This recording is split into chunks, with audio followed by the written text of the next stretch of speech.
Jeremy, you shaved your head again. What? Your kids must have done it while you were asleep. Okay, guys. Welcome back to the Wildlands campaign. It's been a little while. 2 weeks ago, we had a short check-in session. And during that, we nonetheless, it was some very interesting things happened during our check-in session, wherein we wrapped up the Crypt of the Magod specific adventure, supposedly. Some important things that happened. The dazed and confused and extremely traumatized lady whom you rescued from the curse of the slods that had kind of turned her into this kind of egg factory. She recovered enough to give you a kind of a somewhat garbled. She spoke of corrupted temples with these kind of tangled up directions. She seemed to mix up these several corrupted temples of which she had heard. And she spoke of great demons and a geyser in the desert.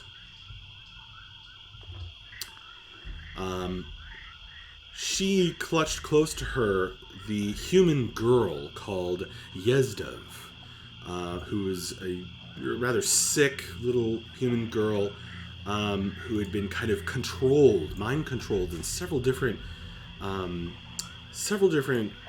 moments during the adventure. But you managed, and she also has like enormous lumps on her tiny head, unfortunately. They kind of, she's not talking, but Kitsaith, the elf lady, said that Yezdev was her neighbor, back at the Tower of the Green, where they are from.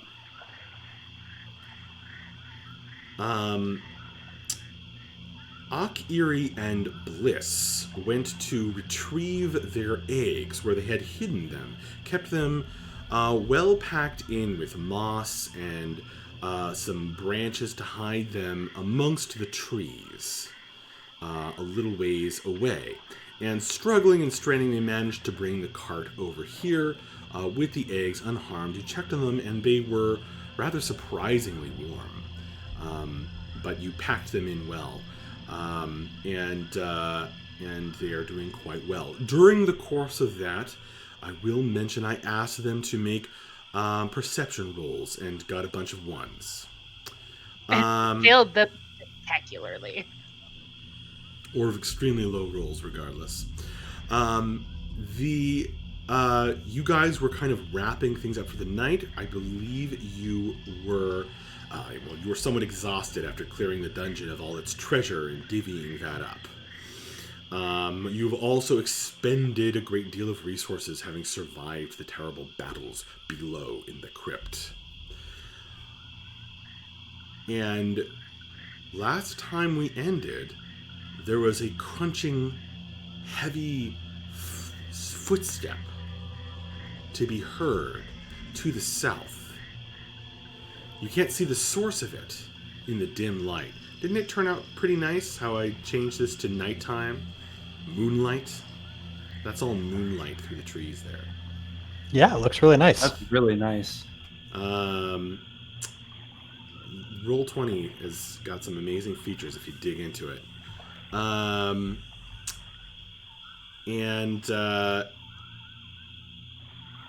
That is where we are.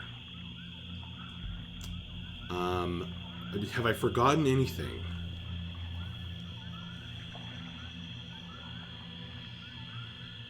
Don't think so. Okay. That sounds right to me. I just want to be sure that everyone has on their character sheet the items of treasure that they are carrying and they aren't floating around, in some hazy location.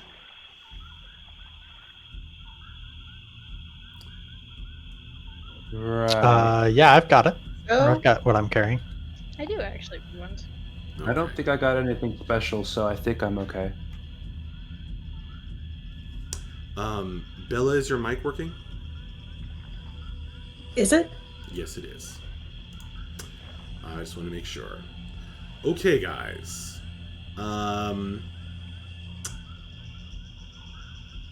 What do you want to do?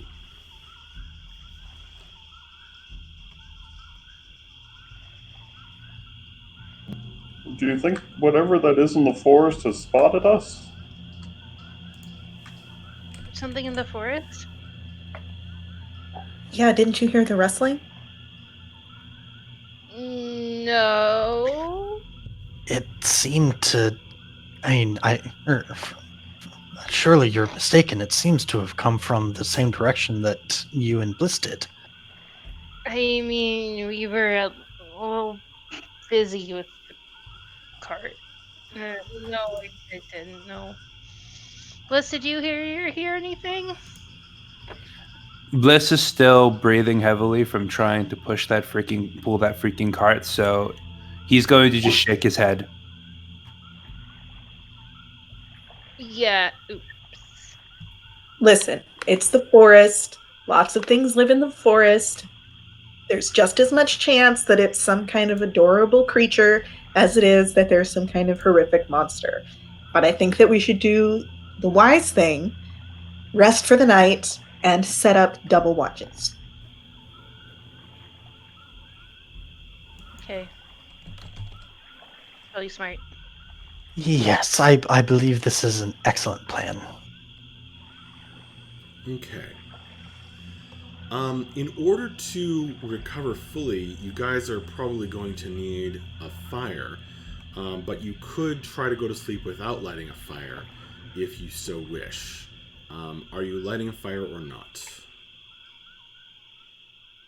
I feel like we probably should personally, but I don't have a problem with lighting a fire.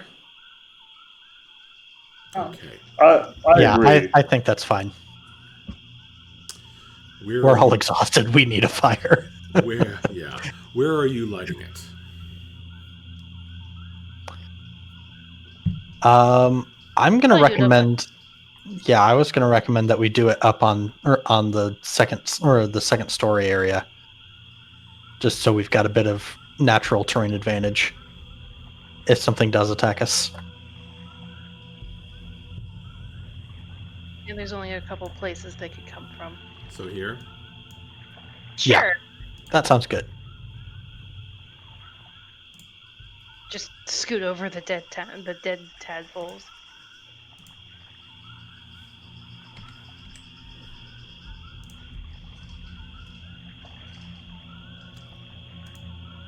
That's a bit much, but um,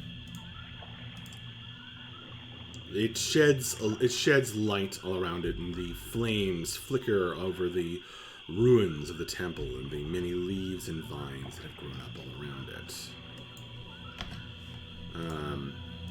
You guys set up tents and bedrolls on the hard stone near to the boiling away remnants of Slotty on the ground.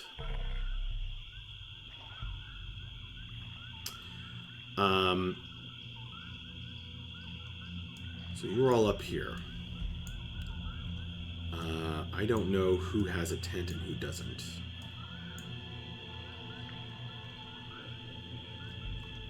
I do. Yeah, I've got an explorer's pack, so I've got all of that kind of stuff. I have a tent, and I have a two-person tent, so I can share with somebody. I think Bliss will Big sleep on the. tent. I think Bliss will sleep on the cart with the 2 eggs and just sleep under the blanket that we have with them. Down here? I mean, if we could move the cart up so I'm closer to everyone, that'd be nice. So everyone's kind of snacking on some food, setting up tents, and getting ready to sleep. When Bliss asked for some help getting the cart up the stairs, is that correct? Yes, please. Okay, who's going to help Bliss, or is no one going to help Bliss? I can help. Vapos will try to help. Okay, He's not going to be great at it, but you're also incredibly wounded, apparently. yeah, that too.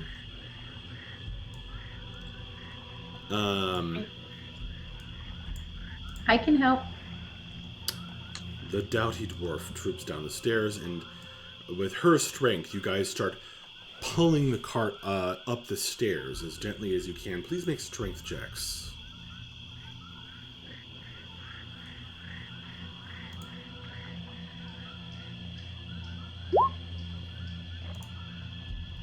That's a no for me. Call out your numbers, please. That's a 7. 3 for me. Vapos got a 7.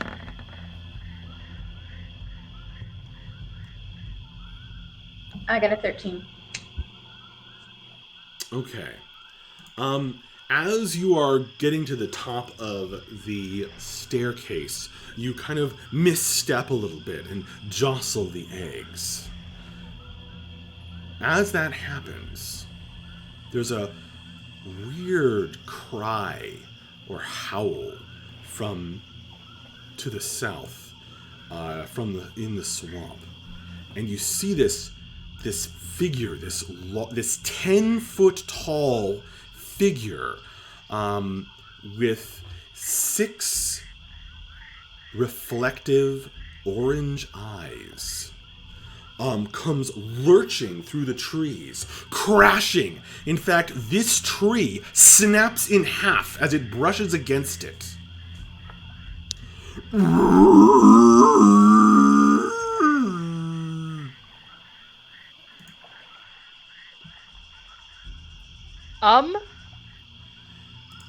Taladar, thank you so much for subscribing. You are awesome, man. So the thing we just found is Teledar, right? You can call it that if you want. It's canon now.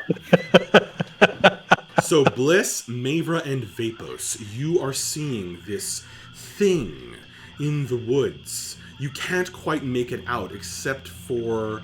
Okay, Bliss and Mavra both have dark vision, don't they? So you two... Yes.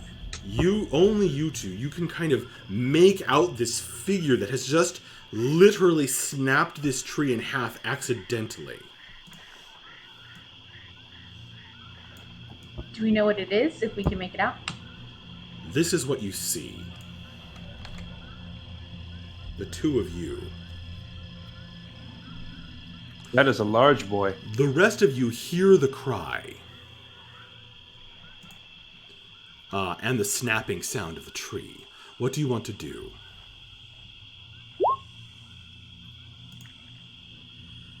I can't see in this darkness. What was that? A big, gray, ugly, 6-eyed monster. As you steady the cart at the top of the stairs, nobody's doing anything, so I'm going to keep talking. It stops its roll. What are you doing? I am like frantically looking at the distance, trying to see if I can spot this thing, but obviously I can't. Does it look like it's seen us, Max? Yeah. Well, I mean, I don't know how it's coming straight at you, and it just smashed that tree, and it's letting forth that howl. Okay. Bliss is going to say, it's coming our way. Let's move. Let's hurry to the others and tell them what's happening. Hearing the howl, I'm gonna come down and what's going on? There's a creature out in the woods. It's very large, looks really scary, and has 6 eyes. Well, let's get this cart up as soon as possible. Actually, you know what? At this point, forget the cart. Mavra, let's you and I both grab an egg and haul back upstairs. Okay. Got it.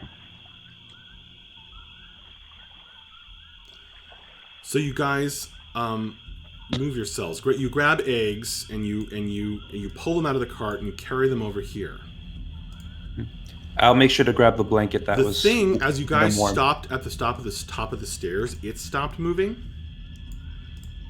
as it crashed to the tree, and then it comes forward as you guys run. At this moment, it now runs forward further, and it runs up to the edge of the empty pool here.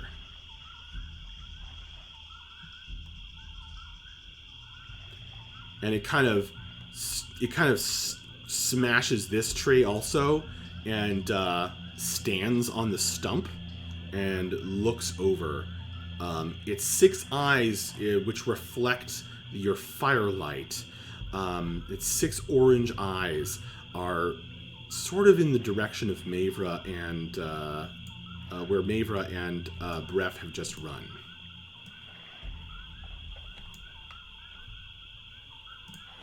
Oh, I think he's thirsty. Everybody be ready, but let's not attack it.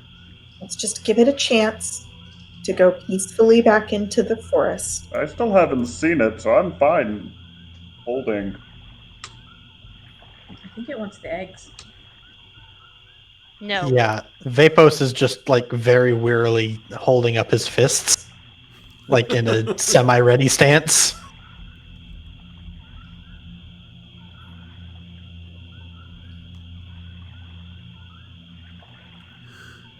Vapos, you're close enough that you can hear it breathing. I'm going to slowly back away.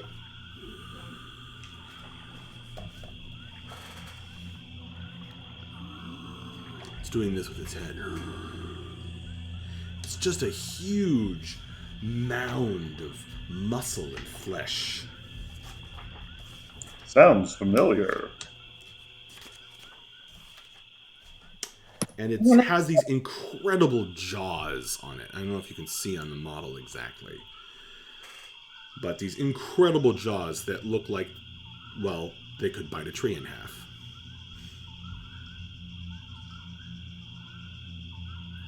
What do you guys think? What do you guys here for?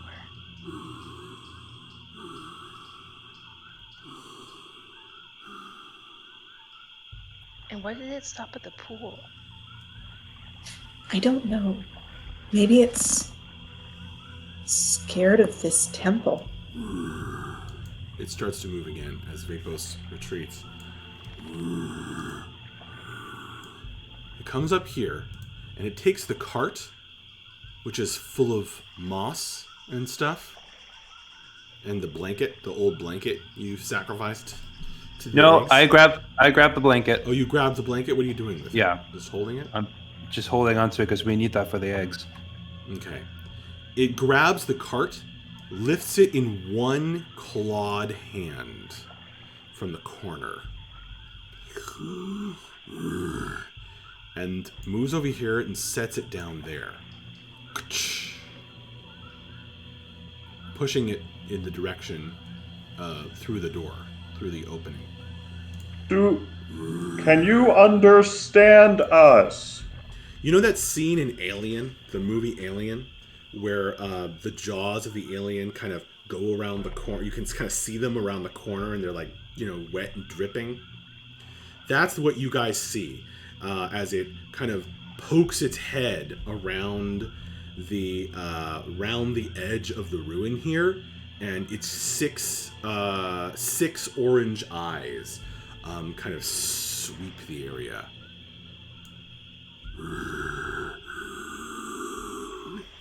And it goes.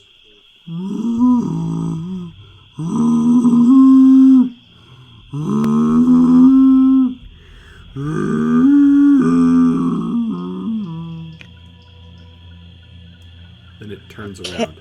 Yeah, go ahead. I'm gonna pull out my water skin and I'm gonna say, "Hey, big guy." And I'm gonna kind of slide it toward him along the ground and say, "You thirsty?" Okay, so there's a water skin here now. The creature scans the area one more time, pushes the cart another few inches forward, and then turns like this and gallops off. Just bumping into the edge of this tree and just leaving this huge scar on its trunk as it goes. Then it changes direction a few times and you lose it in the dark and distance. So it helped us Bye. carry the cart up the stairs? That was nice. Well, that was heart-stopping. Does anybody know what that was? Can we make like a knowledge nature roll? Certainly.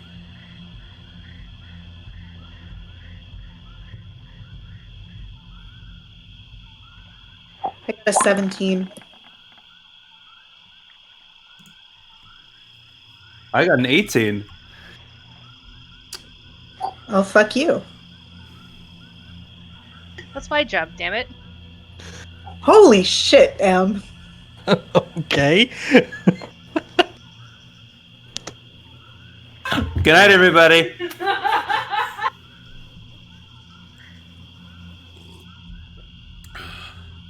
Amazing.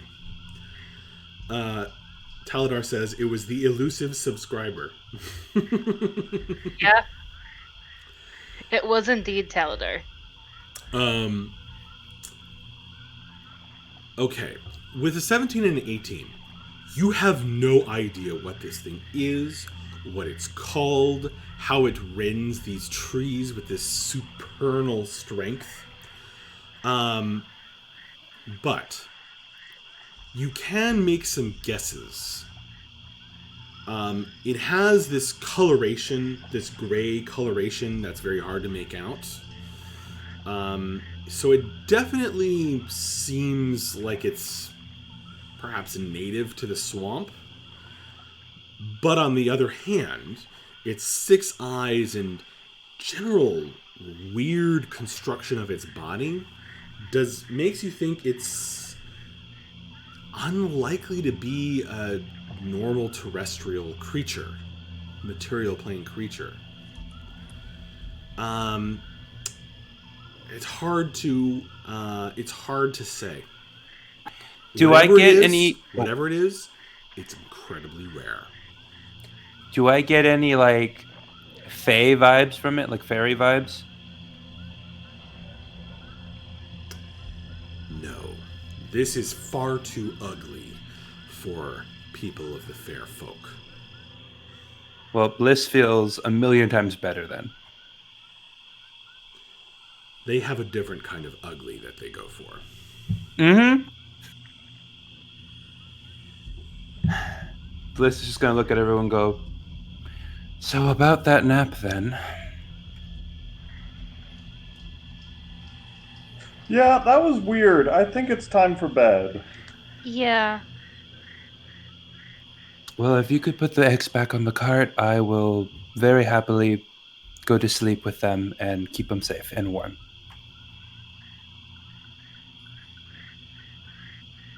Okay, so you guys pull the cart all the way inside. You reset the blanket in it. You put the eggs back in the cart.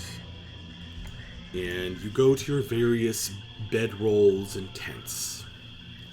Warmed by the fire, you're able to at least eat a warmish dinner. And it's a rather pleasant and cheerful aspect, even here amongst the ruins that have now been cleansed, or at least, if not cleansed, at least cleared. And you are able to sleep all the more peacefully. Who is on first watch? I can be on first watch.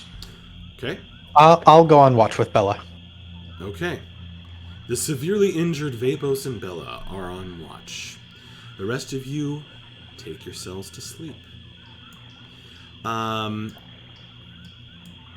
Who would the two of you please roll perception as you watch?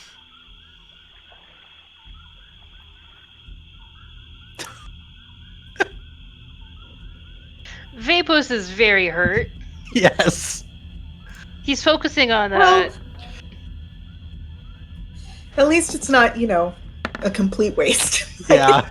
I can see things that are in this middle distance. Bella and Vapos, as everyone's gentle snoring begins around you, you hear it again. Crunch, crunch, crunch. This time from the west. I'd actually like to donate my tent to the elf lady and the little girl Okay. so that they have a good night's sleep. They curl up in your bedroll and shiver themselves to sleep, not from cold, but from fear of what dreams might bring.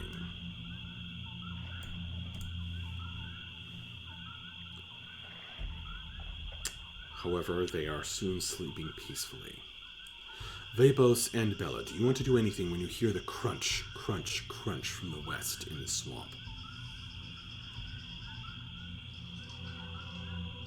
Do we Just want keep an to eye out. investigate that, or do you think it's just the same creature? I mean, look, we're in the woods. I don't want to be unwise, but I also think there's probably hundreds, if not thousands, of animals that are within hearing distance of us. Our chances are just as good that it's a deer or a squirrel as it is that it's something that's going to hurt us. And if it is the thing that we saw before, it was scary looking, but I don't think that it meant us any harm. I think you're right about that. Well, I mean, it could have killed us if it wanted to. Yes. Just so. And I will admit I have less experience with traveling in forested areas. So I'll trust your judgment on that. I think that it's sufficient to just be alert and,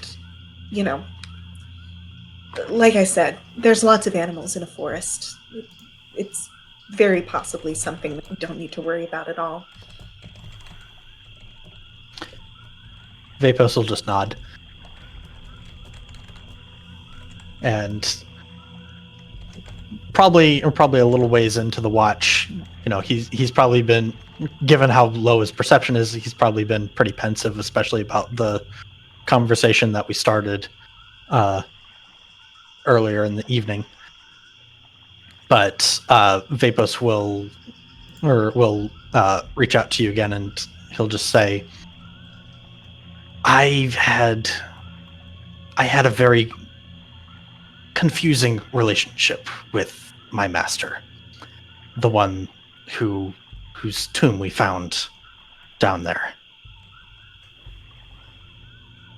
He's the one who trained me. He taught me everything that I know. And then when I was supposed to graduate and become a full-fledged member of the order, he instead chose to embarrass me in front of my peers and kick me out. Why would he do something like that?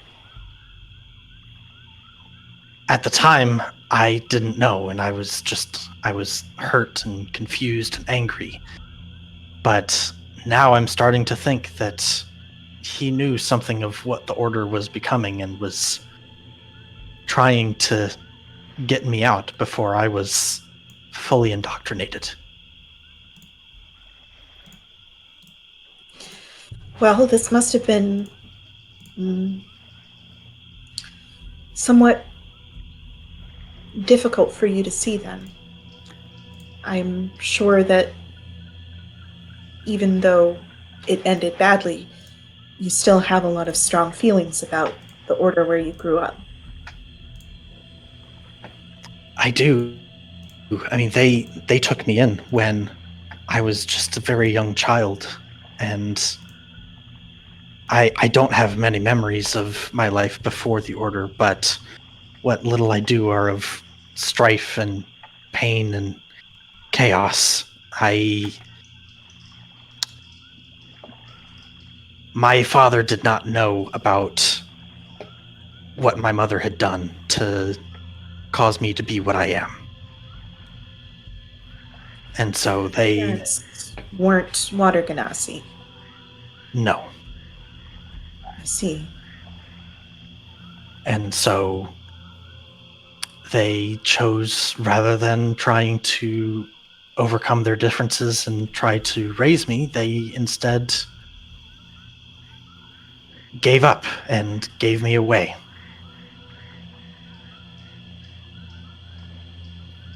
But the Order didn't care about what I was. In fact, it celebrated what I was, what I am. And it taught me to master my unique gifts. But now, after everything that we've learned from, or what another master, Master Fitzywell, taught me, and what your father mentioned after we rescued him,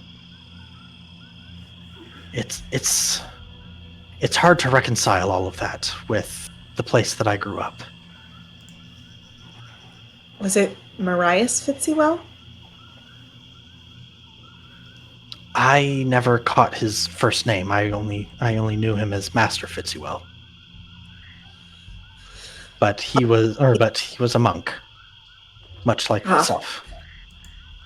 Well, that wouldn't be the same person that I know, but possibly a relation. I think it's remarkable in that case. You've had a life that many people would find embittering. So, regardless of exactly how it ended, I think that you have a lot to be proud of in terms of the person that you allowed it to turn you into. Well, I appreciate your words. I'm not sure that I know who that is yet.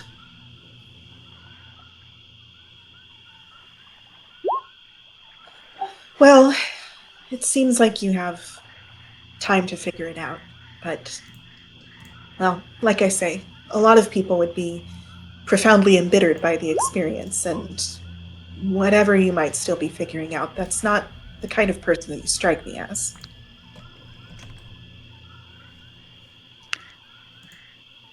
I suppose not, though there was a time when I was much angrier about what happened to me than I am now. It's one of those... Frankly, it's something that the Order taught me, of learning to balance your emotions, and you can draw strength from anger, but you also have to be able to master it. Well, hopefully, whatever else you might think about it, what you saw here helps you understand that whatever the reasons might have been, it was probably for the best that you left the Order when you did. I don't think that anyone should suffer the fate that befell the people here. I think you're right, and I appreciate that. Though you should know that this place is not the Order that I grew up with. I'm a member of the Way of the Blue Fist, but this place was something different. I think it might be what the Order used to be before it was corrupted by the enemy. I see. So, your master must have made his way here somehow, after kicking you out in order to be buried here. If this isn't, I assume you would know if this is where people were interred in your order. Well, that's what's confusing to me. His body wasn't here. Only his grave.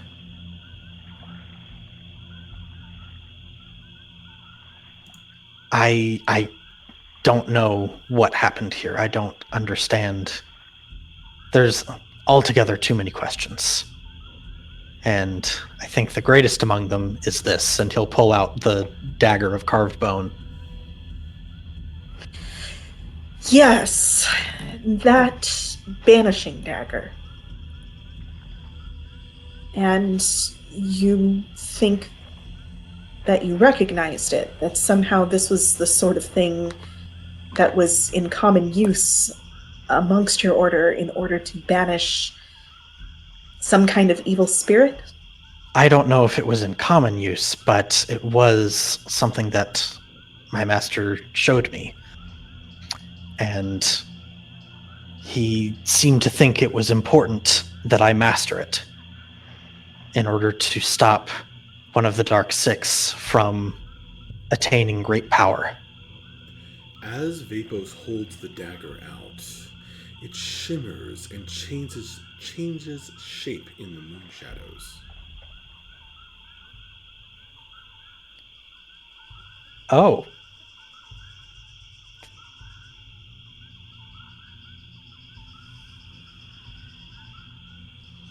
Like, what do you mean it changes shape? It was straight and with a kind of a very fine tip. Now it is curved and serrated.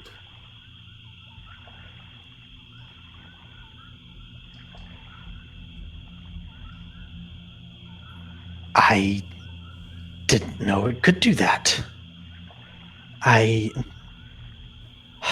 There are too many questions for tonight. Well, it seems like you still have quite a bit to learn about it, but that just makes it more exciting. I suppose so.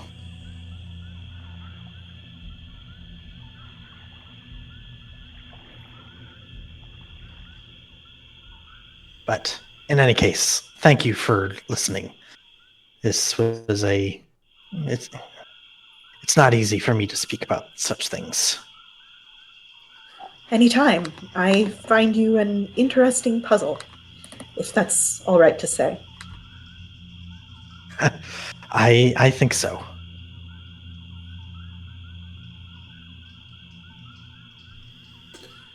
As the fire burns low, Bella and Vapos' watch comes to an end. Who is next on watch? I can go next.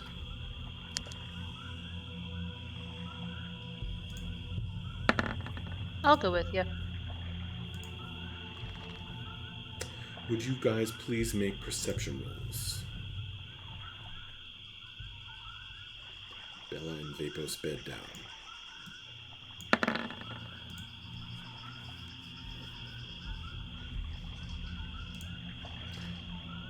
Okay. Oh, you did better than me, Em. Better than last time. You keep thinking you hear more crunching in the woods, but then you realize it's just the wind shaking the leaves.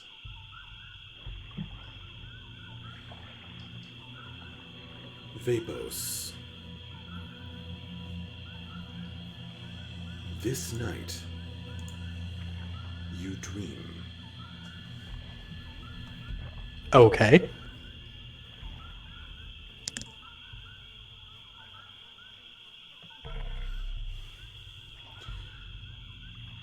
Vapos, you dream of a storm on the sea. Or maybe it's a lake. You're not quite sure. But you can tell that some goddess is angry, and you realize in the dream a feisty is shouting, but her voice is so thunderous, so loud, that it shakes your head and you cannot hear it. However, the waves toss you up on the deck of a ship, and there you lie, tossing and turning in your sleep, whispering.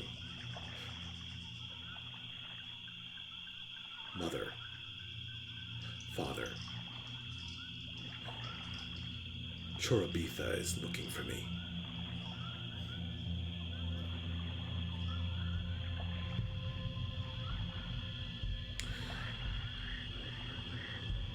Oh crap! I'm whispering those words. Yes.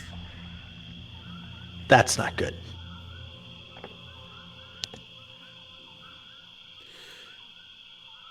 Akiri and Bliss, do you want to do anything else other than watch during your watch? Huh, I wonder what's up with Babos. You can hear his sleepy mumbling and make out the words occasionally. I hope he's okay. Did you catch the name that he said? I didn't recognize it. Yeah, neither did I. I think today was pretty rough on him. Max, I know I didn't roll very high, but as part of, I forgot to mention this, as part of my, what Bliss would have been looking for specifically, Bliss would be particularly looking for any signs of Fey presence in this area while we were searching. Again, I didn't roll very high, so I probably didn't see anything, but that was what he was specifically keeping an eye open, was any signs of fairies or otherwise in the area. Bliss. For the first time in a while, you concentrate on looking at the trees, the vines, the moss growing in the cracks of the old stones. And with a heightened awareness of such things, the rest of the world fades away, and you can hear the song the forest is singing. There is Fey magic here. It's old and it's sleeping, but it's here. It washes over the plants and the trees in waves with the wind and passes mercifully, not finding whatever it is seeking for now, but it calls to your mind, and your heart begins to beat faster. Your breath, the air is heavy with some scent that you can't quite place, but is extremely familiar. And it's with a shock that you realize that Akiri is pulling at your elbow. I got confused because M put her name. It's appearing on the screen now. Akiri is pulling on your elbow, saying the fire is low, and it's the end of your watch. You okay, Bliss? You were a little zoned out there. Yes, I'm fine. Sorry, I'll go restart the fire. He looks very concerned, and but he doesn't say anything. He just kind of gets up, walks over to the fire, kind of snaps his fingers and prestidigitates it to light back up again. And he kind of gives one more glance out to around the forest, and just one more look, and he just kind of shudders and wakes up whoever's the next on watch before going to sleep with the eggs again. With the taste of the forest's beauty on your lips, you fall into a deep slumber. Bliss. Not for a little while. Who's next on watch? I guess it's just Bref and Maver left. Yeah, I think Yep, we're the us. only ones left. Okay, you two please make perception rolls. Hopefully it'll be better than my nature check. Oh, yeah, okay. That's a 25.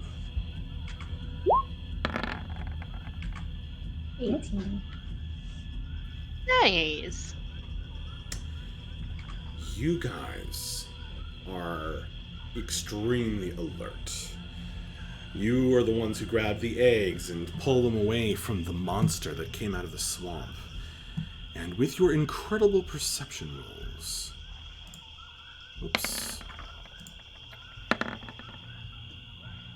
With your incredible perception rolls, you can hear it. Patrolling. Sometimes coming closer, sometimes farther away, but keeping a watch on the watchers. Every now and then you catch a glimpse of 6 orange lights reflecting your firelight in the swampy forest.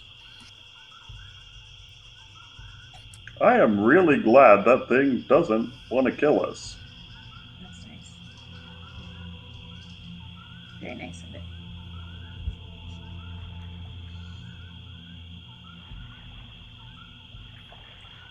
So, Mavra, we've been adventuring together for a while, and we just kind of came into some serious money. And this is kind of the first time we've had any amount of money since ever, really. What are you going to do with it? Pay some debts. Debts? Yep. Like, do you have like a house you have to pay off, or a boat? Do you have a boat? No. Oh. Well, good night.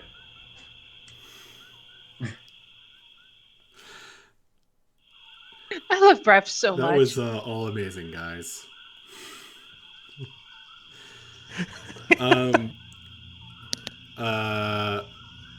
Inspiration for everyone.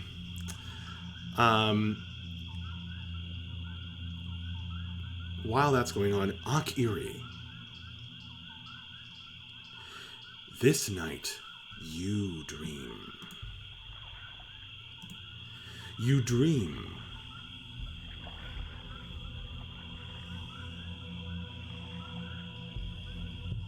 In your dream, your vision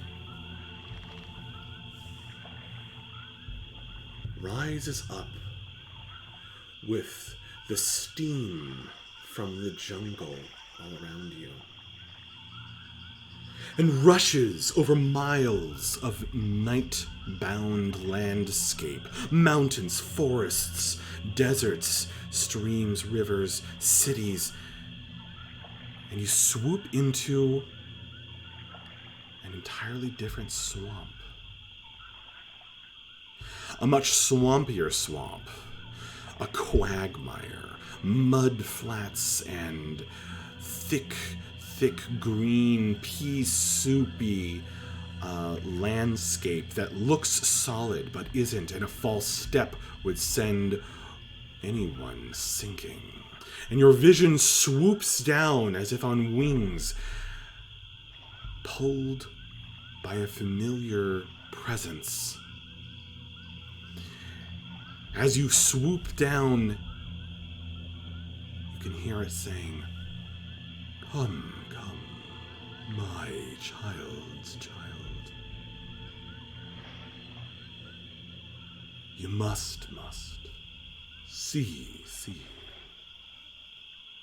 And your vision swoops down into these ruins rising out of the swamp. Old stones that each one seems carven with a strange rune into which moss has grown, forming a confusing swirl of patterns to the eye, but you don't have time to look at it as you swoop in to an inner chamber, a muddy, mossy chamber rich with life. You can smell in your dream. You smell the smell of something rich. It fills your nose, this musk of moss and growing things from of the swamp. There's a little bit of light in this innermost chamber, coming from glowing fungus, and you see a female peacock Aarakocra.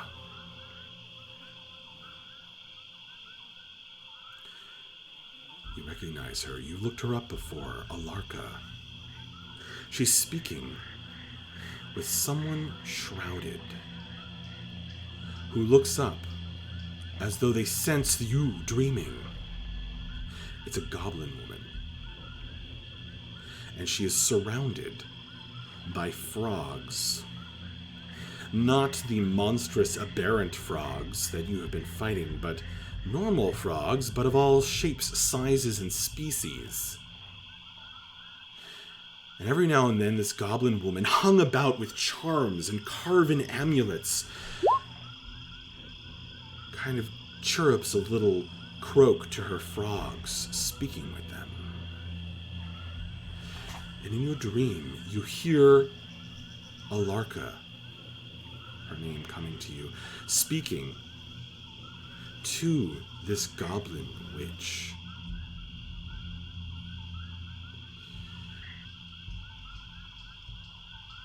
And she says,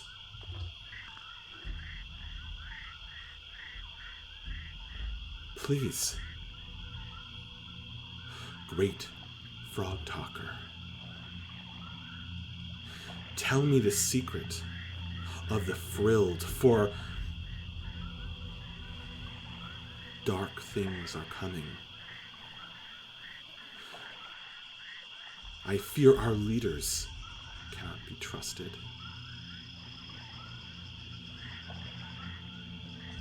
Watch the skies, they are saying. Tell me, how will the frilled, what must be done to help them? How will the frilled save us?" The goblin woman flashes yellow teeth as she chuckles. "For that, you must speak with my friend in the north, the one they call the Savage Seer.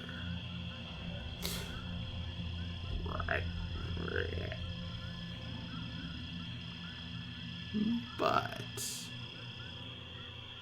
if her god will show her how, one frilled will now strike a blow. You will see. Ribbit." She holds up her frog, which seems to swallow your vision, its mouth opening wider and wider, and you fall inside, and your dream changes. You are now in the innermost chamber of the crypt, standing over the giant toad statue. You are pouring clear water from a goblet over the statue, and you are chanting a prayer to your god.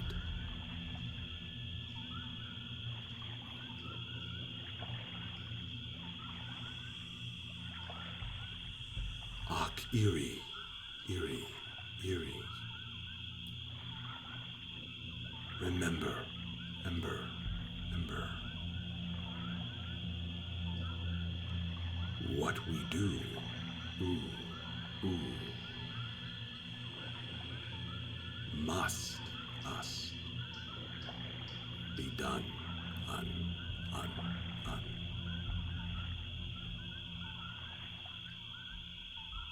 To stop, up.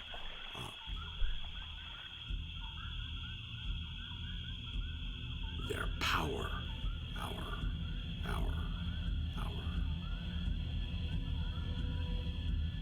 And you dream, your thoughts falling with the poured water, the clear, clean water over the foul statue. You fall into an even deeper sleep.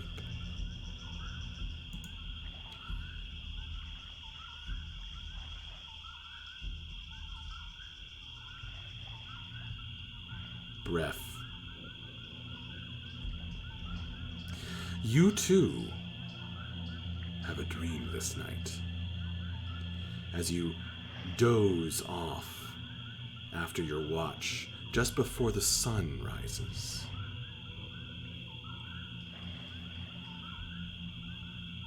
You dream of waves crashing on the beach.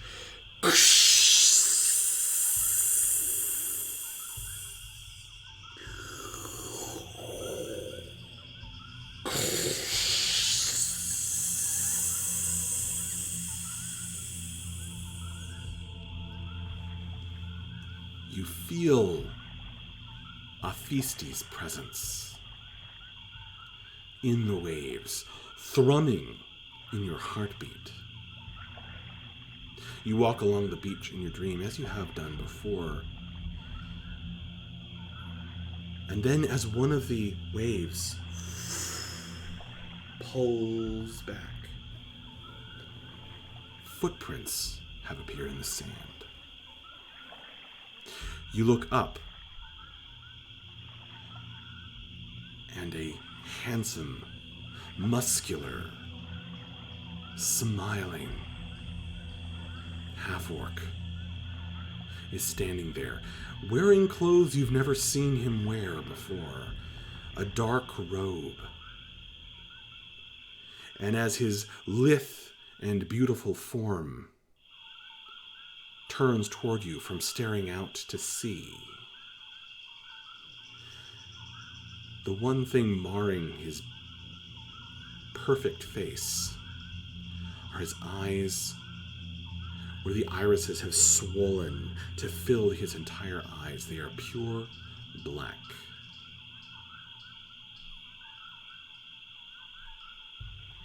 And he says,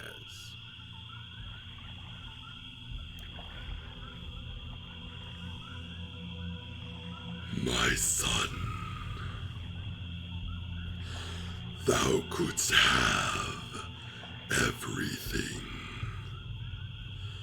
Thou hast left him all by his lonesome in the clutches of one who cares not for him. Cease your foolishness, for I, and I alone, can help you. You will see. I will give you a gift as proof of my power, and you will use it with my blessing. Take what you have always desired."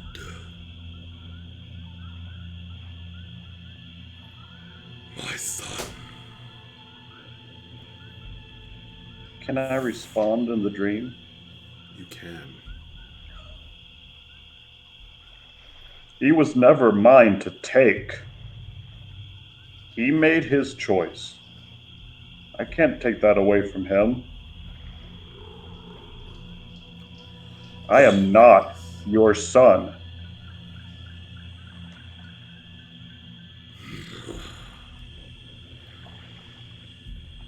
Learn. Thou must learn to receive my affection. The ocean rushes up then, but instead of the wildness of Aphisti, it has this this dull regularity to it. It rises the level of the water. Instead of waves crashing, it simply rises, and the water is black and dark of twisting shadows, and you begin to drown in it, unable to breathe, thrashing, and awaken in the morning as the sun strikes through your tent into your eyes with a shout, spitting out black oil on your bedroll. Good morning, everybody. Well, that was an intense night. Yeah. Was it? I slept awesome. You Pretty have sure Vapos wakes up in the fetal position. Yep, still whispering. You have all healed fully in the night. You have regained your hit dice. Those of you with items that have charges, as the sun dawns, you you regain 1 charge to your item. Oof, it is not happy with me. It's like, why are you doing this? If you guys hear screaming, it's roll 20. Yeah, definitely. Okay, there we go. Boom, it's daylight. Oh, nice. There we go.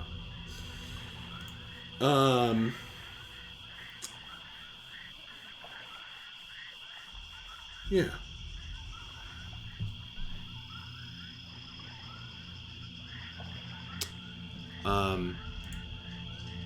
Breath.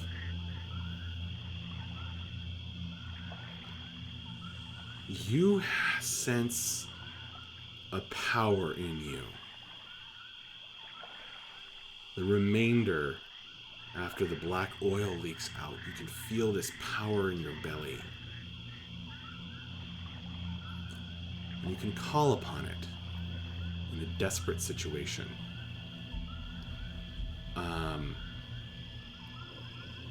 Everyone else, when Breath comes out of his tent and begins eating breakfast with you,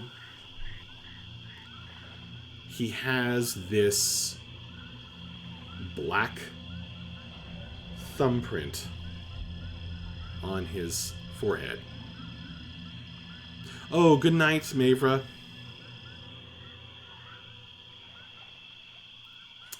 Breath, you got a Oh, little good night. on your face. Yeah, I got a little something here. Akira's gonna lick her thumb and like try to rub it off. Yeah, I had a really, really bad dream. Yeah, the shadow isn't quite done with me, I'm afraid. I can tell this isn't coming off. That's not good. Leaving visible handprints on your face is really escalating. Now, this is like the Yeah. last 20 minutes of paranormal activity here. Right. Well, we'll just move on with our day and pretend that's not happening. You know, I'll just tell you guys, as you examine it, those of you with training in Arcana, does anyone have training in Arcana? Yes. Okay. So you can actually tell what this is. You can actually tell. I swear, if it's another So guy. I'll tell you what it is in game terms. I'll tell you what it is in game terms. He has gained 1 use of a legendary resistance. Which means Wow. when he fails a save, he can choose to instead automatically succeed.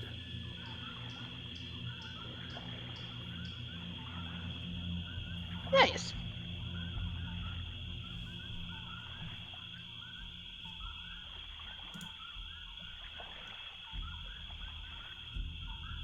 The The shadow offered me a gift, and I can feel it in me still. It's sitting in my gut, You. and it's powerful. And I know that it's something I can never, ever use.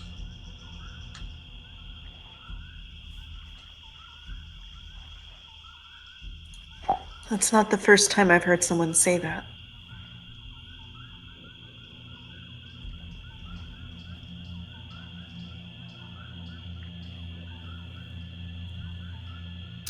Oh, on a much more pleasant note, guys. I think I know how to cleanse the temple. Wait, this That's temple? Yeah. that is excellent news. Well, whatever you decide to do, let's hurry this up, okay? I don't want to stay in this forest much longer. There's something here that I just feel uncomfortable here. No, it's okay. We saw it last night. It's just keeping guard on us. It That, doesn't make me feel better. and that wasn't really what I was talking about. Oh. That doesn't make me feel better either. When you guys check Yes, on the I'm- eggs, Mhm. there's 2 new huge mounds of moss, absolutely burying them, placed on top of the wagon cart. On top of me? Of the cart. On top of the I eggs. was on the cart. Yes. So this just happened. Nope, you didn't wake up. He just woke up and You he's woke covered up.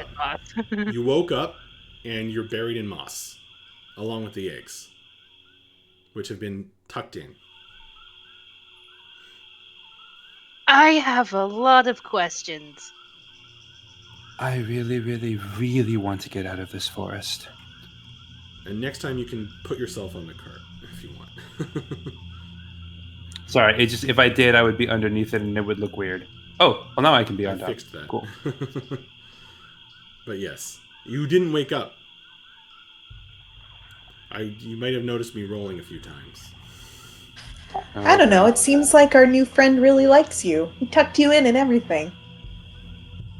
I wonder why he likes those. I wonder what's up with that. Like, he apparently really likes those eggs. I wonder how the rest of you didn't notice him, the big lumbering buffoon, come up to the cart and drop a bunch of moss on me. How didn't you notice that? I don't think it was the creature that did this, because if it was, we would have all heard it. I'm pretty who else would have done it, though?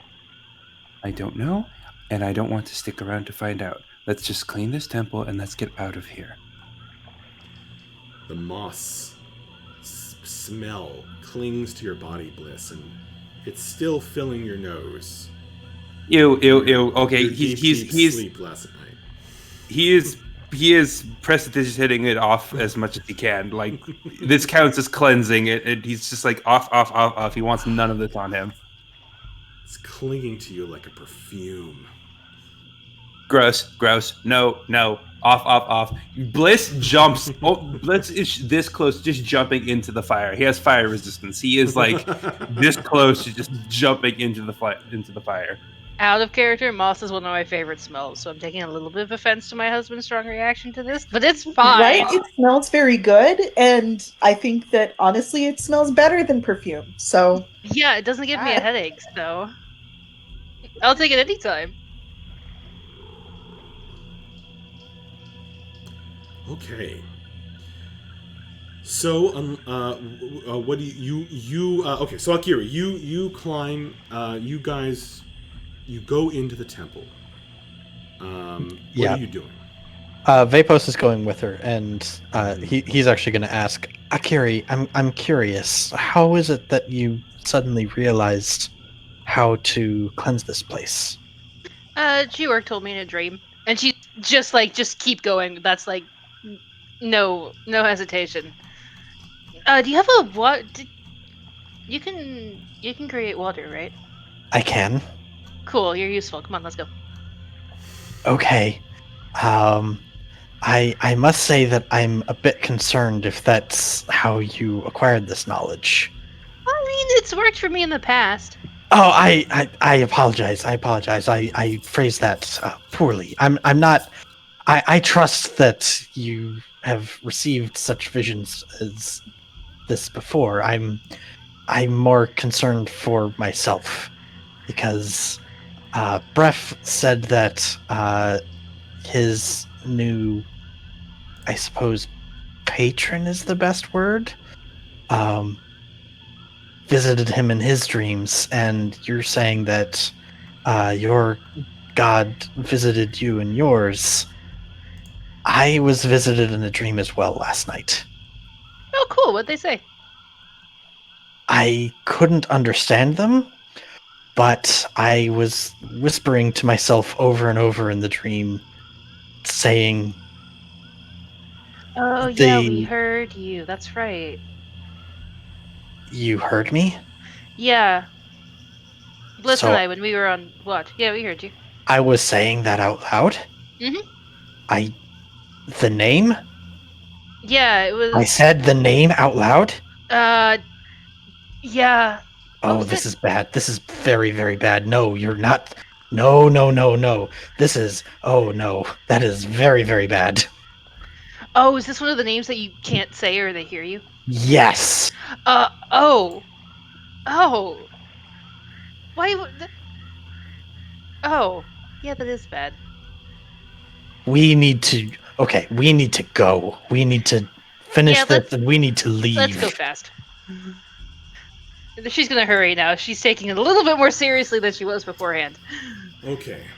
So the place is cleared out. None of the traps have been reset. You guys run down the hallways and you pass through the portal. You enter the room. You remember the path through the traps there. And you stand before the toad statue. I guess Vapos creates water. Yep, I will use my spell once per day, create water. While So- he's doing that, Akiri does the prayer that she was shown. Akira, you carry like a little goblet trinket, right? Yeah. So you can use that and kind of use it to splash some little bits of water over the statue. For a moment, as you chant, nothing is happening. But then it begins to disintegrate. The statue begins to turn into sand. It starts to crumble and crack, and the ground begins to rumble beneath you. Akiri's still gonna keep chanting, but she's gonna give Vapos a look. Dust begins to shake from the roof, and the whole ground starts to shake. The walls spit out stones, and big cracks appear on the sides and roof above you. Looks like the roof's about to cave in. She's gonna back up. Yeah, Vapos is going to grab her and step of the wind, get out of there. That's fair. You guys zoom out just as a sinkhole appears right up here. And the whole place starts to... Up above, you guys have felt the rumbling, and you've had plenty of time. You've all packed up your tents at this point. You've had plenty of time to get off of there. And this deep, deep rumble bursts up from the depths of the crypt of the Mongod, like the earth itself was uttering a froggy croak. just as Akiri and Vapos shoot out of the empty pool here to join the rest of you. A massive mud bubble starts to swell under the ground of the old temple.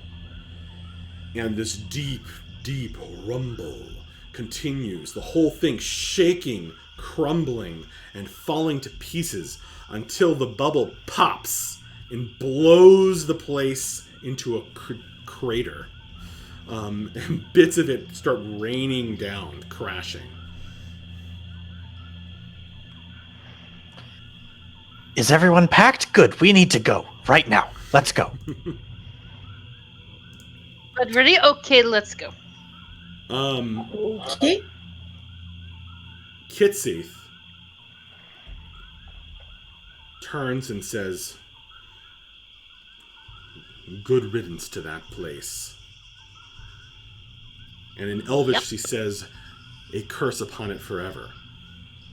She spits, takes Yezdov, the little girl, and the two of them kind of start tromping over through the undergrowth with you guys. Right. Let's get these two home. Yes, I agree. Sooner the better.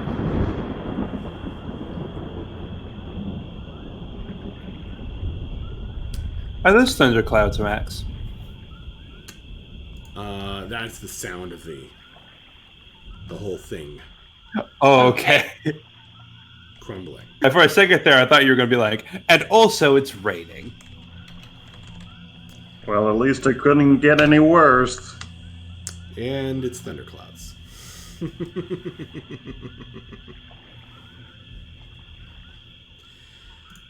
It does, in fact, begin raining. The clouds Nico, you curse. coming on in. As It's your you are fault. tromping through the cold, swampy forest. What direction do you guys want to go? With Kitseeth and Yezdov in tow. Where did they say they were from? I believe we're heading north. I mean, I think that, we should take their advice. Kitsy especially will probably know better than us how to get back to her house or the direction we should travel. She is having a hard time, staying focused. But she is somewhat better after sleeping. And she does tell you that the Tower o' the Green lies to the north. Then that's the way we shall go. Yeah. Also, Vapos is going to be strongly suggesting that we take a fast pace rather than our usual normal pace. He wants to leave. Given the circumstances, that is very understandable. Okay. You guys set a fast pace, as fast as you can, through the swampy forest to the north, with cart, traumatized elf and child in tow. I lost everybody's camera. I've tried Oh. reconnecting more than once, and I can't see anyone. Yeah, I think Roll20 is having some trouble. Oh, I got M and Nico back. That's what I do. Oh, wait. Okay, there's Jeremy. All right, I got you all. And it thinks Corey's connecting his camera, but it's not true. No, I was just refreshing because I had lost everybody too. Oh, okay. So there is a rain falling, spattering the trees, and making everything even muddier and wetter. and you're heading into even swampier territory the farther you travel. So, this will not be an easy speed through the forest. I am going to... So first of all, you're adding 2 people to the party up to 7. And one of these is a child. And, neither one is particularly good at traveling. So, you are going to need 4 successes before you get 3 failures, instead of the usual 3. And also, it's going to be very, very rough going. Okay. I have something. Akira's gonna stay on the ground this time. She doesn't want to be flying about in this rainy nonsense. So she's gonna scout ahead, but she's gonna try to find the easiest path for the cart to take. And I'd like to use survival for this. Okay, she's going to stay on the Like ground, testing, scout ahead, testing and try to for, like, find the easiest path forward here in the rain. yeah, just like trying to find the good firm spots that the cart won't sink too much. Survival. Got it. Survival it is. Cool. You're going to get 1 temp hit point for stepping up.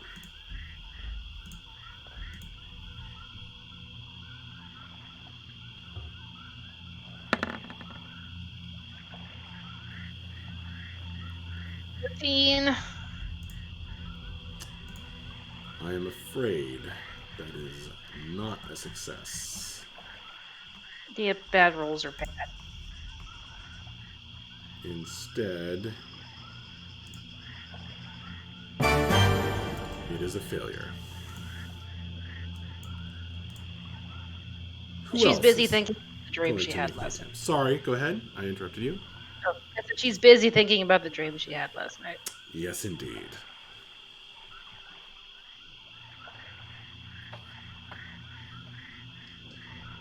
Okay, look.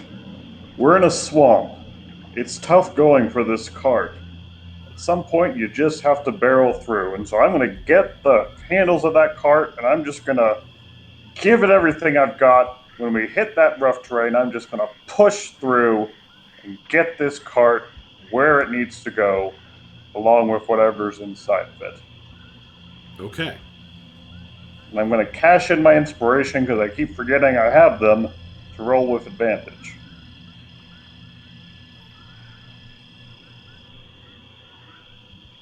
So I'm thinking this is just a straight strength check. This is pretty much straight strength, or... Yeah, strength.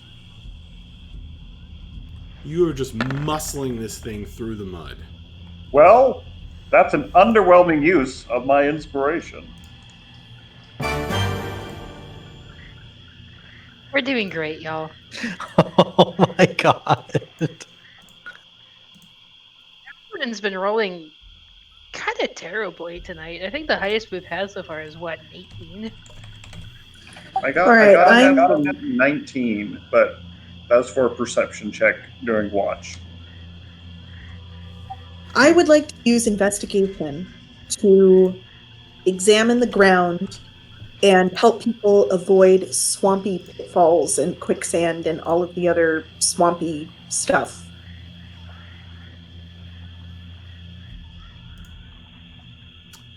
Sorry, you're going to use what? What? Investigation? This isn't really an investigation situation, or that isn't really investigation. I mean, you're going to investigate the swamp? Well, I was thinking that I could use it to, like, you know, kind of look ahead and look very carefully at the ground to find, you know, good walking places. I mean, that's basically what Akiri was doing with survival. Yeah, I scouting know. I'm it. just my highest abilities. I hear you, but I don't see how it applies to what you're saying. I think that would be maybe perception. Okay, well, in that case, can I just use performance to play a marching song? Sure. What do you play? The ants go marching on bagpipe. The ants go marching one by. Oh my god! Oh my jerk! Wow.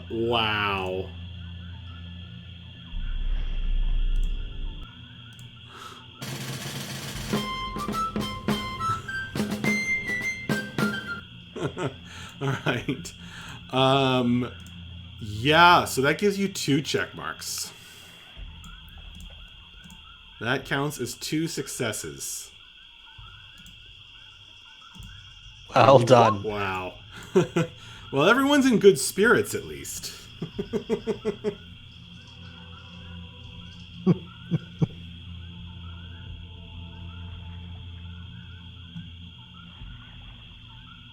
Okay, I have an idea. But if it's total bullshit, that's fine. You just tell me.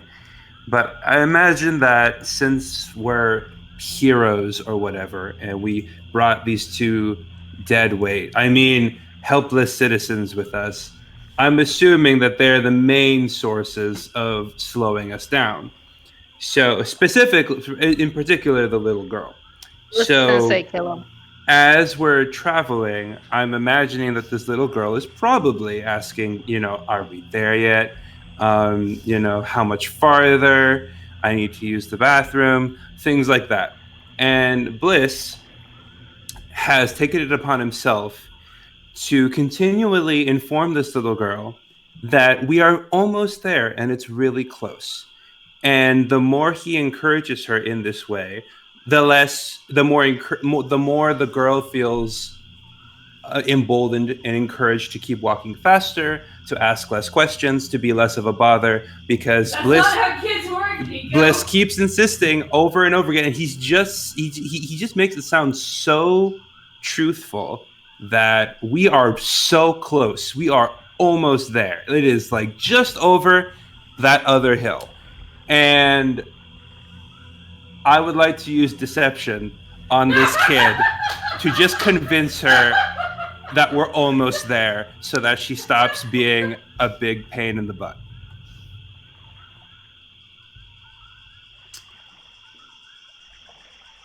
Okay. Kitsy is not helping you, but she's not going to hinder you. She's not like correcting you or anything. She's also wants the child to be happy. She also wants Yezda to be happy. I mean, she's mostly taking care of her.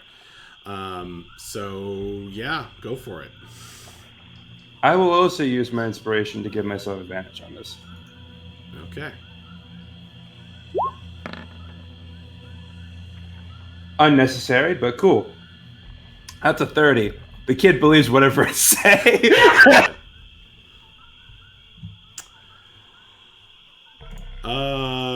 Amazing. I love this game.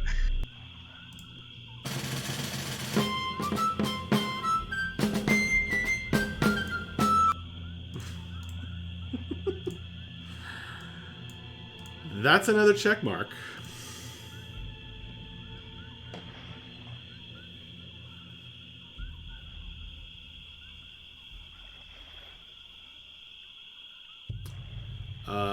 So anyone who's tried something is getting 1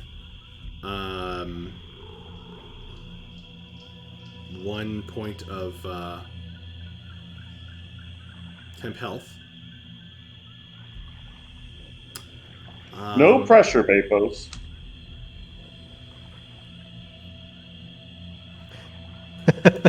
We need But one you're more gonna make- success or failure. Yeah, all right. So Vapos is he's definitely the one that's the most in a hurry here. And so basically he's going to be rushing ahead of the group, and basically he's going to be rather than just sticking to the beaten path. He's going to be kind of on alert for potential dangers that could be coming from other areas. So he's kind of constantly going back and forth on the different sides of where our little group is traveling through, and looking around, trying to see if there's anything that could cause us trouble as we keep pushing forward. What skill? I'm thinking probably perception, maybe insight, or if you want to focus more on the movement part of it, maybe acrobatics.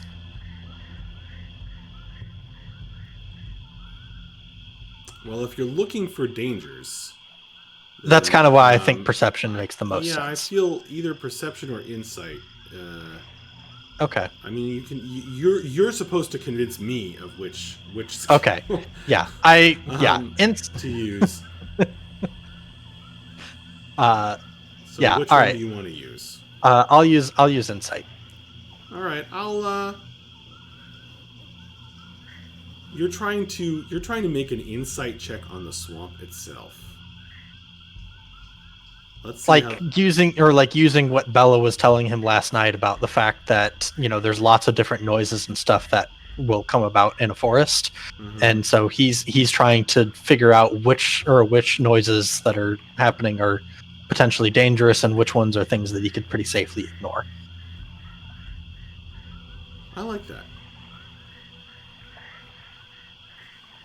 And I'm going to go ahead and use my inspiration on this one as well, because it's do or die time. Close it immediately. All right, that's a 20. Thank goodness. Wow. That's too bad. That was going to be very interesting. It's fine. Okay.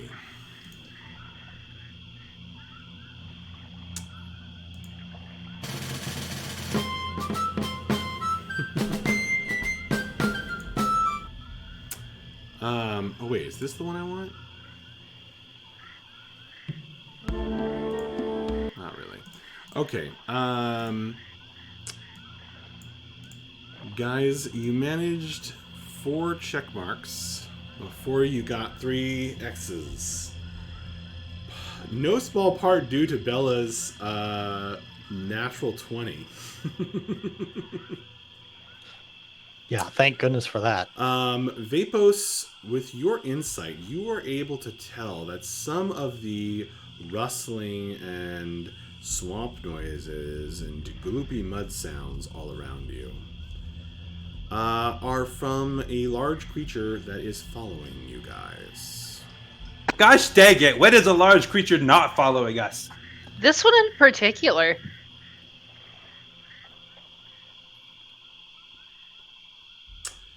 That's what you get. That's what you know. However, it does seem to be scaring off creatures. It does seem to be scaring off creatures from all around you. And at one moment, Vapos, with your 20 insight on that particular thing, you sense that there are some unseen enemies nearby, setting some trap for you, perhaps sent by someone. You couldn't even say how you know this insight. But this large, stomping creature that is far enough away and stealthy enough that the others aren't picking up on it as distinct from their own footsteps, if you follow what I'm saying. Mm-hmm. It seems to scare them off. or distract them enough until you are past. And so, with your fast pace, it is late afternoon by the time you guys make it to the point where you see a thin stream of smoke denoting some form of settlement rising up over the swamp. You are now fully in the swamp here. It's treacherous. There are deep pools of water that have such thick scum over the top that they look like solid ground. And more than once, one of you steps off the edge of something without even realizing it, or have to splash through knee-deep water because there's no path that takes you over above the muck. But you finally see the smoke, and then you see, just crusting over the trees in the afternoon light, the top of a tall, humongous actually, stone tower. It does look to be in ruins. There are holes here and there on the sides, some of them quite large, and it's overgrown. The tower is actually green because it's got so much greenery growing on, in, and up it. But as soon as it comes into view, Yezdev and Kitsith, as one, say, "Thank goodness. There it is. It's home." And they kind of rush forward a little bit.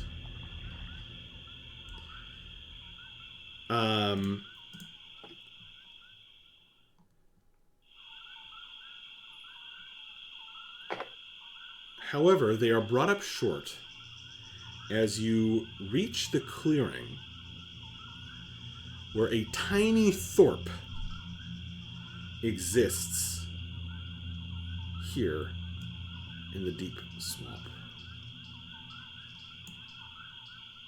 Grown up around this humongous ruined stone tower.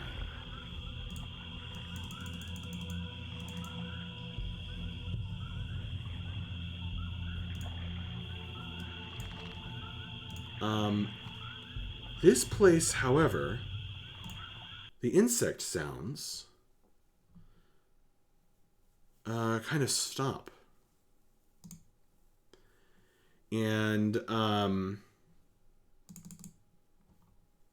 everybody see it, by the way?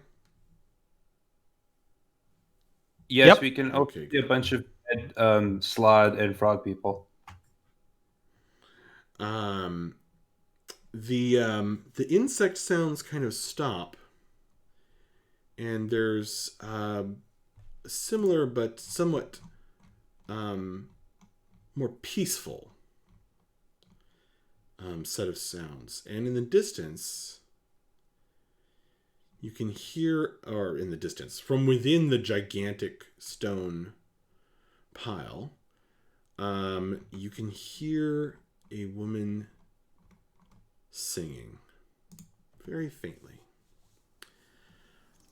What has brought Yezdev and Kitsith up short is, of course, the many bubbling, steaming corpses of tremendous twisted frog things lying scattered all over the place amongst the very otherwise beautiful huts and green grown tower.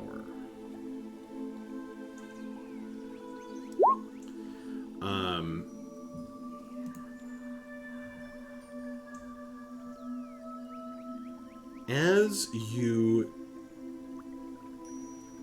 breach the edge of the clearing. Bliss, you definitely feel this sort of peace and this sort of this familiar, rich greenery in this place. But without the kind of enchanting madness that sometimes pulls on your heartstrings.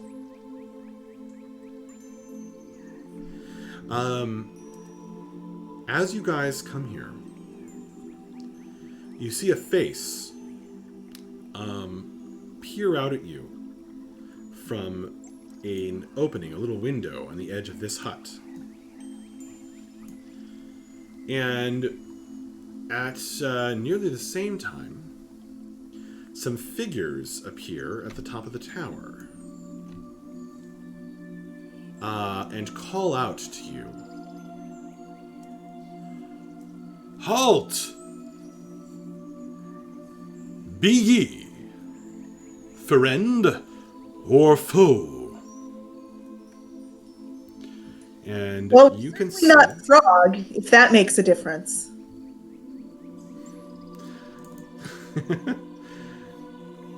Yeah, we've had enough frogs for a while now. You see this guy looking down at you from the tower, a elf or half-elf, wrapped around with vines. Look, guys, it's crazy Hobo Leaf Aragorn. Good old crazy leaf hair. And then I'll shout up, we're here bringing back two of your former villagers from where they were captured by the Slod. Are they harmed? And he raises this kind of very crazy-looking staff with an eagle's face, an eagle's head carved or grown on the end of it. And as he does so, the plants nearby you kind of move and writhe, and thorny vines spring up and start kind of shielding Kitsith and Yezdam from you guys. Not by us. We defeated the Slotty at the temple and brought them out safely, and have transported them all this way back home to you. Kitsith speaks up and she says, I have Yezdav. These folk have rescued me. Us. We are all unharmed. They have fed us. Oh yeah, mark off 2 extra rations, guys. They have fed us. They have clothed us. They have taken care of us. They have healed us. Please, Avane, bring them in. Let us come in. Let us come home.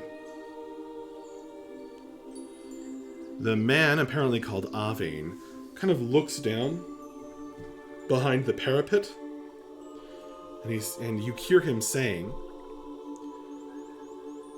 They are unharmed. They seem to have been rescued. And you hear some sound, and then someone else kind of climbs up. A very short lady who it's a little hard to tell at this distance, but she might be a halfling. And she has rather dark skin, kind of like a Indian, South Asian, and very, very close cropped hair, almost shaved. And she's wearing this silvery armor. And she looks down at you guys and kind of sniffs. And she says, Well, I'll be. These folk look like like-minded folk, adventurers. Still, you better have them checked out, friends. You better see if you can walk into the blacksmiths there. Just to be on the safe side, you understand. I'm not trying to tell you what to do, Mr. Arvane.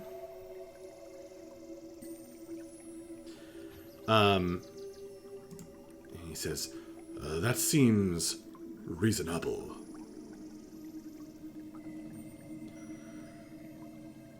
There are some other people now kind of peeking their heads out of doors and windows and looking at you guys. You see another child run from this building into the front door of the tower.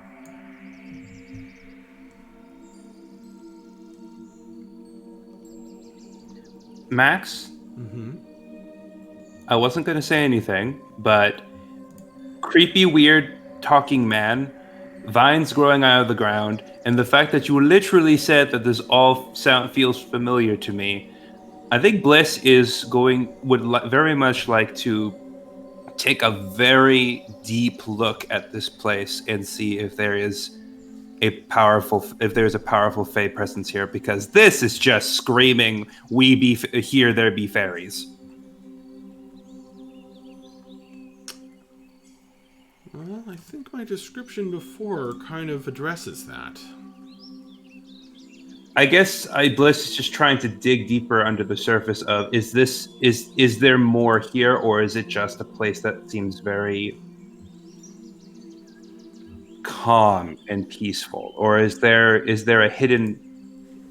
I guess what I got from your description was this feels familiar, but it's not necessarily fey in nature. And I guess Bliss is just trying to determine once and for all if that's true, or if there's something hidden underneath the surface. Are you trained in Arcana or Nature?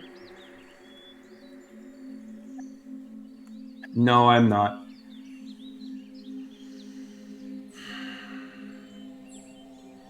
It doesn't give you that fey feeling in the same way. This is obviously civilization. Okay. But everyone you've seen is elves. Okay. Except for the halfling lady. Bliss is still visibly on edge, but he's keeping it to himself. An elf steps out of this building. He is blonde, and he has kind of a wry smile, and he says,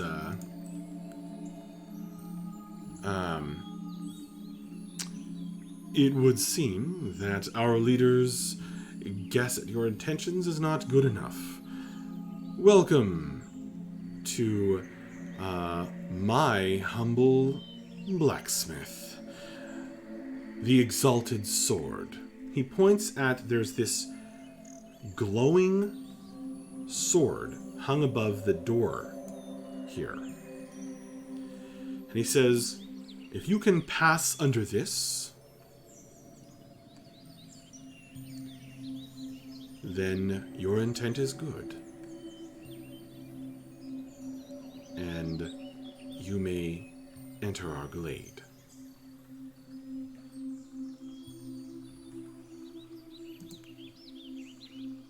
Hi. Yeah, no problems here.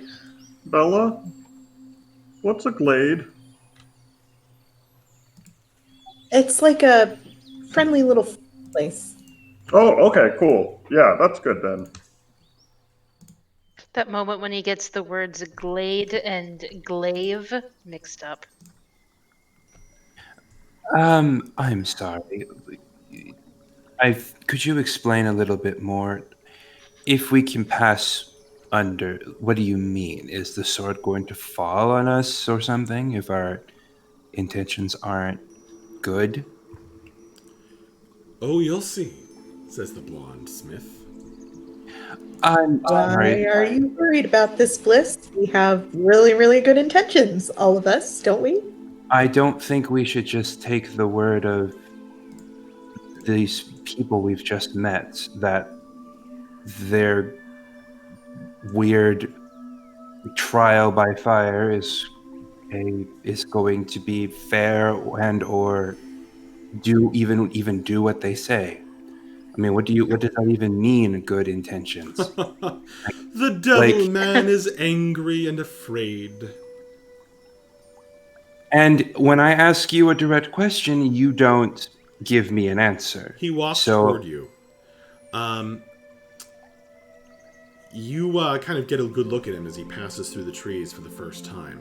This elf, he's about 5'3", so he's rather short. He has this big grin on his face. He has thick blonde hair and several tiny sapphire earrings on each ear. And he kind of takes off. He flips his leather blacksmith's apron off, and then you see that he is dressed in the most perfectly tailored black suit you have ever seen.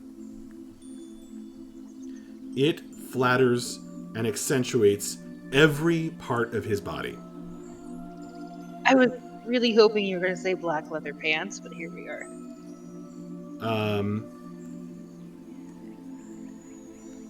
Now I wish I'd said black leather pants. Okay, he is wearing the most perfectly tailored black leather pants and accompanying leather jacket that you have ever seen. Thank you so much, Max. That was a really good idea.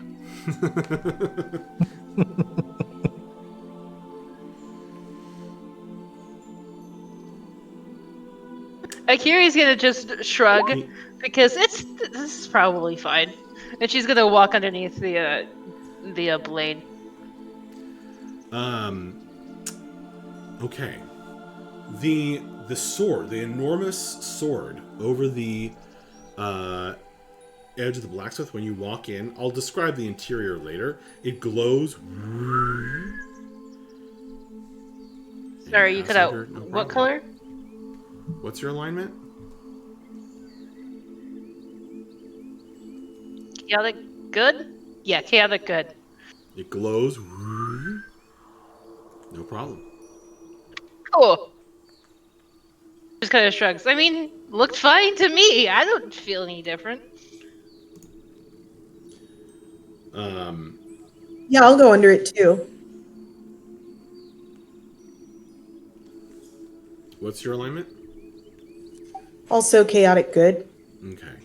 Fist bump. When you walk under, it goes just as it did with Akiri, and you think it's going to be fine.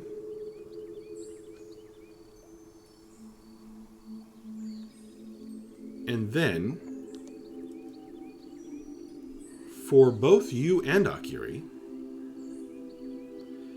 a beam of light bursts from the blade.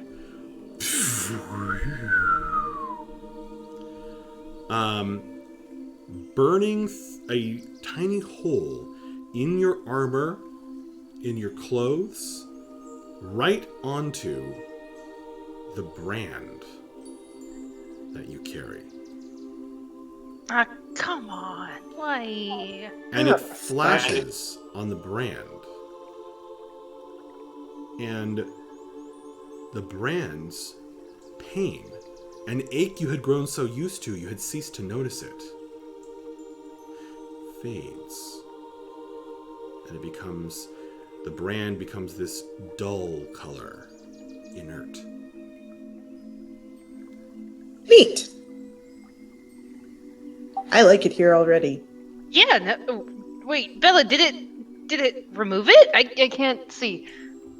I can't tell. But it certainly isn't.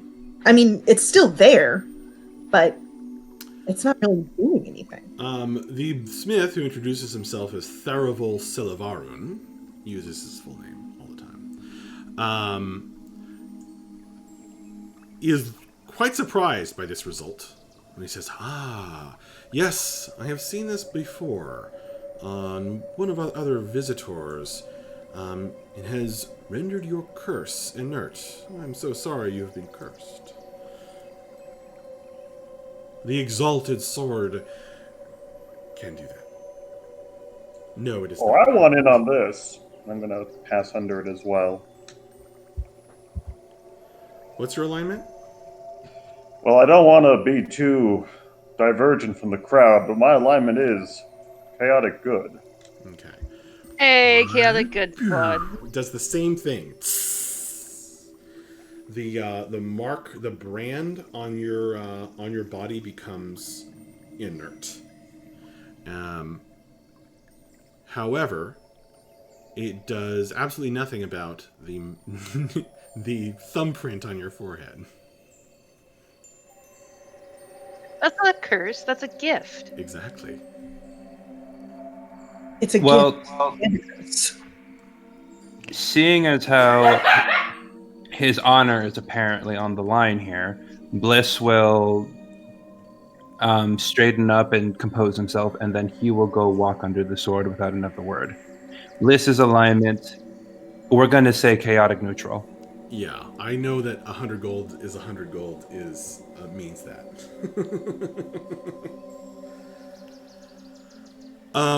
The sword powers up, and Thurival looks like it's about to. He looks like it's about to blast you. It's like, ah, yes, the devil man is going to get blasted. Excellent. But then it doesn't. Doesn't even remove any curses from you. Looks immensely pleased with himself. Vapos will go next, I guess. Alignment is true neutral.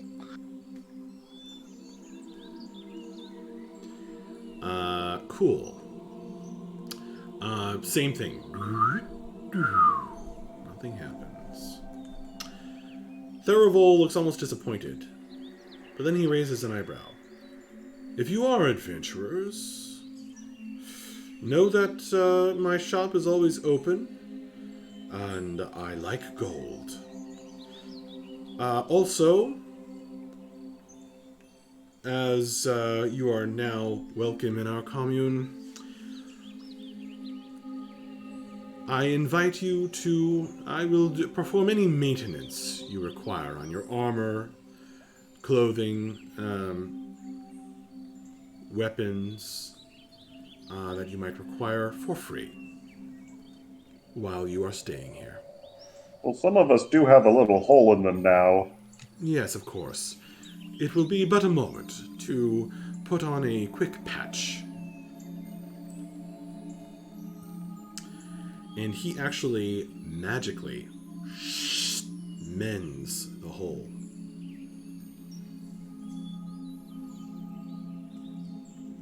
Like it was Now never there. that is a neat trick. After you guys emerge once more, you see that a number of other people have joined Avane atop the tower and are looking down at you. They are various in their accoutrement and race, but they are carrying several glowing items, obviously magical. And one of them spreads a pair of dark wings and swoops down toward you guys, blades gleaming on their edges, just to take a look at you. I know what that means. That makes that Akiri probably does too. She's excited.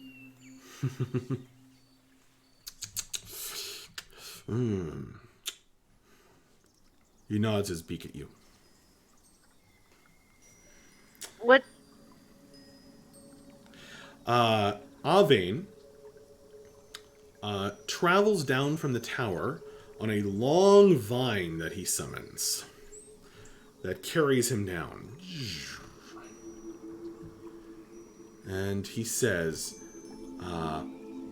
welcome to the Tower o' the Green. Ye are all welcome here. As thou canst see, we have had battles recently, and have been glad to have adventurers in our midst. Please, feel free to stay with us. We are honored to be welcomed. Yeah, this place is really cool. I think you. He is covered in vines. He looks fierce, very handsome. He looks young, but he has that kind of elvish youth to him. And he might be quite old.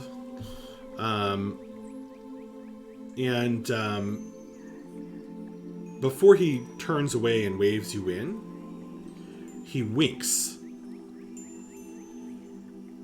And each one of you feels like he's winking at you.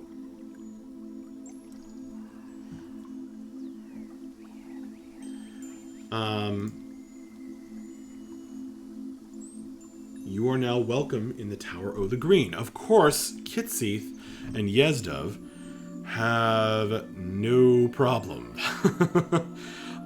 In fact, there are many tearful hellos and discussions. It appears that Yezdov's parents were slain in the same attack where she was captured.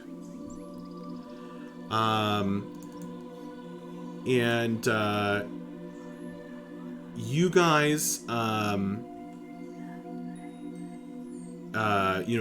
bodies are sort of slowly boiling away, and the story comes out that apparently this adventuring party, which was staying here,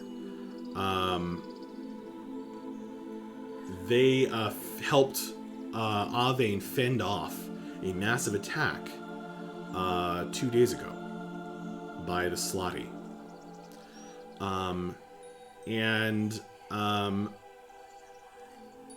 As soon as the tearful hellos are, underway, this halfling woman and her 3 companions approach you guys and look you over rather suspiciously. And she says, the exalted sword may have cleared you folks, but that ain't good enough for me. I got me one question. When you rescued little Miss Yezdov and Kitseith, was any of you scratched by claws? It's the claws that we are concerned with. Remind me, did we actually take care of that issue? I don't We think talked did about yet. it, but we were kind of in a hurry to leave. Yeah. So I don't think we actually did. As you guys are discussing amongst yourselves, she kind of stares off in the distance, this tiny little woman. Yeah, Vapos will say, yes, a few of us were injured in that way, and we were planning on dealing with that. We chose haste instead, trying to leave the area in a bit of a rush. Yeah, we kind of brought the temple down. I Way see. down. Well, some of these bodies around here were, she glances at Avi, former residents who transformed but 3 months after getting scratched.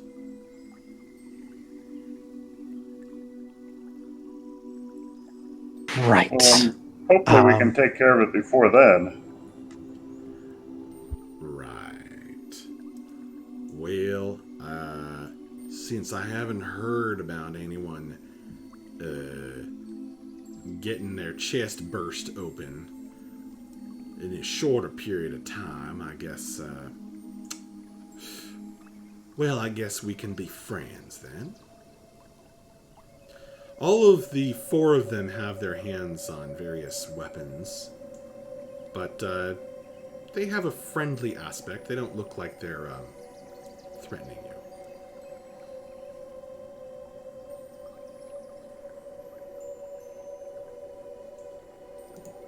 I thank you, and it is a pleasure to meet all of you as well.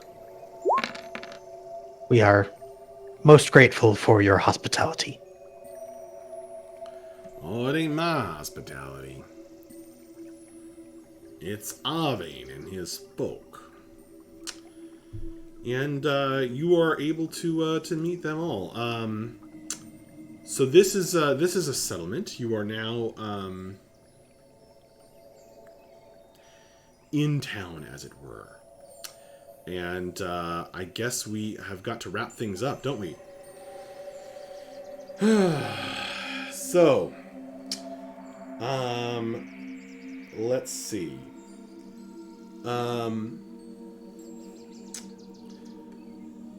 Well played, guys. You have made it here. It turns out that Thervan Lyodon is Yezdov's godfather. He is an elf, but he was close friends with her parents.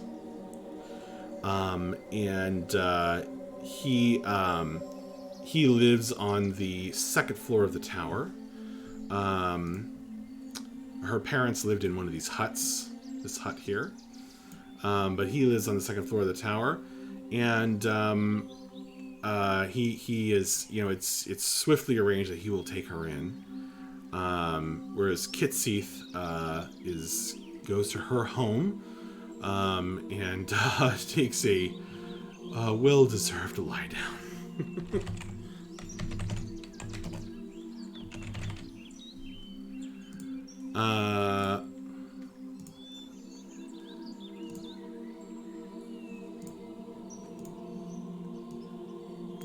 Let's see. I guess you are all.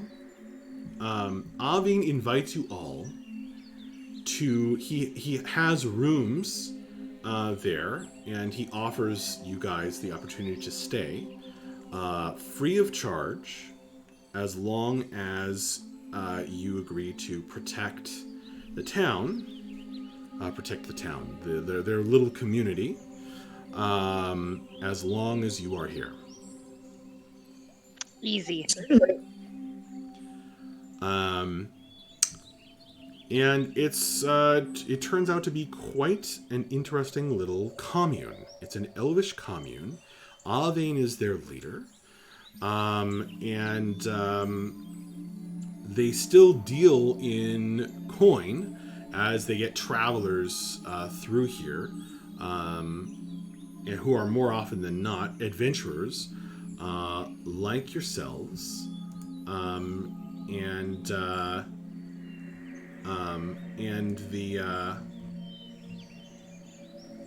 the Fast Foot crew, whom you are also able to meet.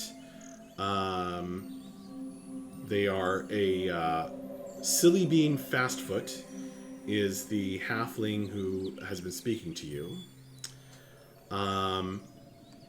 There is also Galax, the kobold barbarian, Gadul, the goblin monk, and Sir Kluk Sterak, the Aarakocra.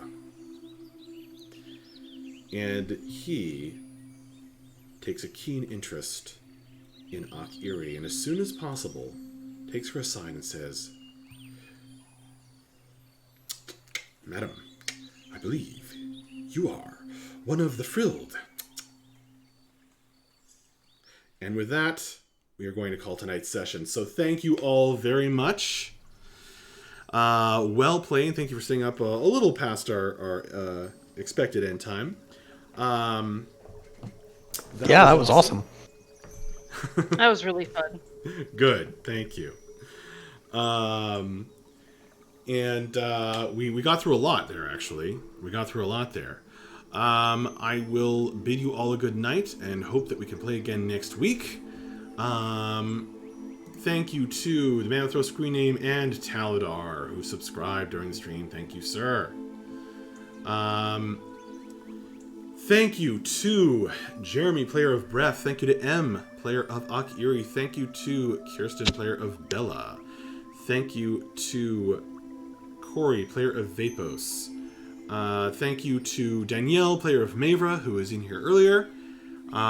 You guys are awesome friends. And good night, everybody. Have Hi guys. Yeah, good night. Thanks for running this, Max. It's good to get back into it. Yeah, this was a really fun session. good. Green dreams. Bye, everybody.